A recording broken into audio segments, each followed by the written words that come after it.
From the national newsroom of the Canadian Press, I'm Jason White. The BC government is asking Health Canada to urgently change its decriminalization policy to stop drug use in public. The province is not requesting a full reversal, but Premier David Eby says the change would make illicit drug use illegal in all public spaces, including inside hospitals, on transit, and in parks. To ensure that police have the tools in place to be able to address issues of street disorder, of public drug use, and to ensure the safety of people across the community, including those who use drugs. The change would also mean guidance will be given to police to only arrest people for simple possession in, quote, exceptional circumstances. Two Vancouver Island First Nations say the rescue team is ecstatic. A 2-year-old killer whale is finally free of the lagoon, where she had been trapped for several weeks. The whale calf swam out of the lagoon all by herself at high tide this morning.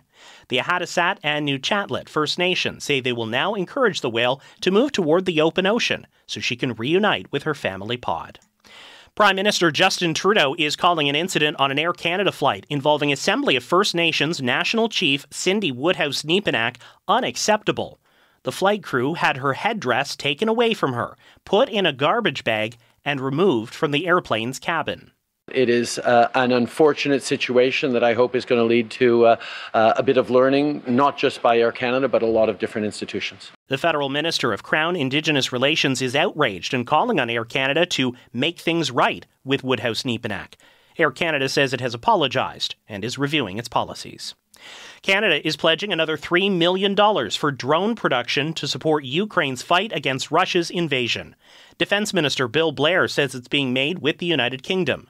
Blair also told a group of defense leaders Canada is providing $13 million for the Czech Republic's effort to provide ammunition to Ukraine. The announcements allocate funding committed last year when the Liberal government pledged $500 million in military support. Canada's farm fields are in the midst of a transformation, with saffron, a spice so expensive it's been dubbed red gold, being farmed in Nova Scotia, and bananas growing on the prairies. As Canada rapidly warms from human-caused climate change, farmers are reconsidering conventional wisdom about what can and can't survive in our northern climate. When Matthew Roy moved to Nova Scotia from New Hampshire in 2020, he identified saffron, commonly harvested in India, as a promising crop. Berries in BC, devastated by recent climate-driven extreme heat and floods, are moving into climate-controlled vertical farms. Bananas, oranges, passion fruit, and guava are springing from greenhouses on the prairies. Don Kelly, The Canadian Press. This is The Canadian Press. In sports, the Canadian teams look to regain home ice advantage tonight as the first round of the NHL playoffs continues. The Jets are in Denver, the Canucks visit the Predators, and the Oilers take on the Kings in Los Angeles.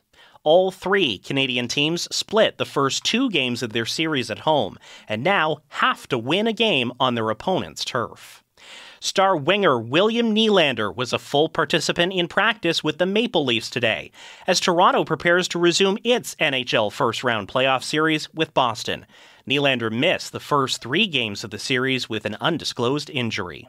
And the Toronto Blue Jays start a 6-game homestand tonight as the Los Angeles Dodgers visit Rogers Center. It's the first meeting between the teams since star Shohei Ohtani signed a record $700 million U.S. deal with the Dodgers, after rumors swirled that he was going to join Toronto. From the Canadian Press, I'm Jason White. Thanks for listening. Don't forget to follow and subscribe. For more of today's top stories, visit thecanadianpressnews.ca.